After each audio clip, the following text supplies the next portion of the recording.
first time we were diagnosed, it was through the ultrasound. And we went there and they said there was a shadow from his head going down his spine when it was in the womb. So to come back for further tests. So we went back for further tests.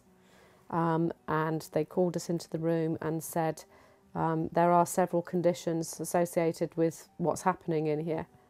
We're going to have to closely monitor. There is a very high chance that you'll lose the baby.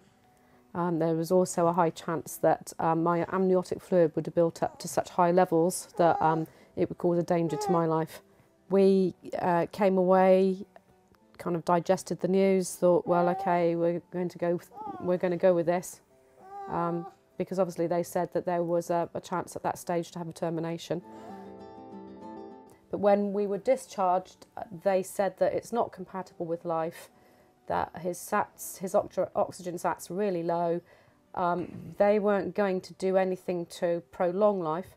We were, at that time, we were of the opinion that, okay, he's made it this far. If he's going to make it, that's fine, but we're not going to put him onto a life support machine. But at that stage, we were not given any information that was compatible with the fact that he may survive.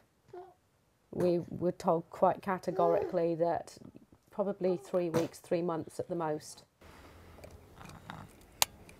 Thank you. It took 2 years before we could actually get him to grasp something. So that was quite a milestone for him.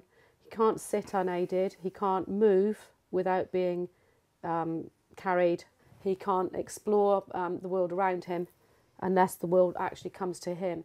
We're going to, I think it's called Tremorva, which is a mobility centre or a special equipment centre, and they have a sensory room.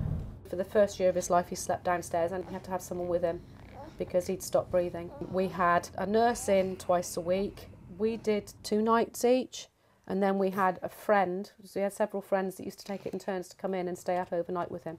We were told if he survives the year, he's got a good chance, he's then got a chance of surviving.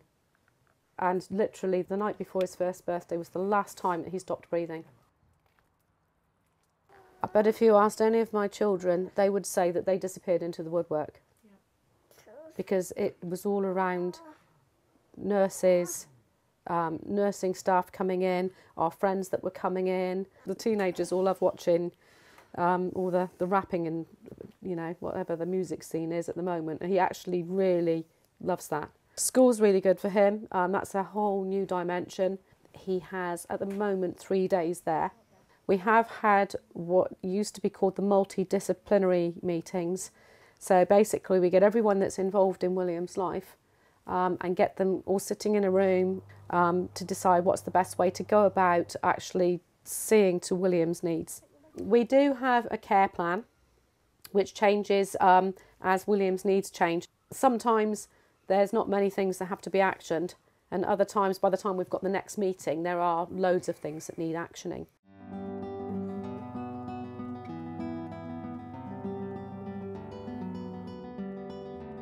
I can't understand how we don't seem to get very far, although we've got so many people. Someone key working would be someone who can kind of pull it all together and make sure that things happen that are supposed to happen, and if they don't happen, find out why they're not happening. Key workers are essential, because if you've got someone will come in to see you at least once a week just to sit and chat and have a coffee and say, come on, you know, just let it all out, what's bugging you this week, what hasn't worked. If that person is there and has this ACT pathway that says this is what you should be getting, you just can't deal with everything head on.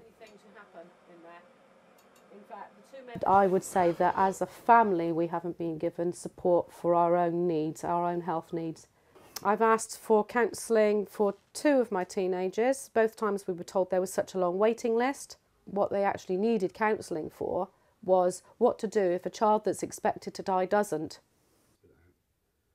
When they told us about the hospice, I stuck my heels in. I was like, I'm not going to a hospice.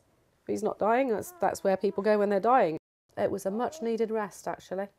Amazing place, because you can't do it all, you can't manage it all, and that's just really it. You just need someone there.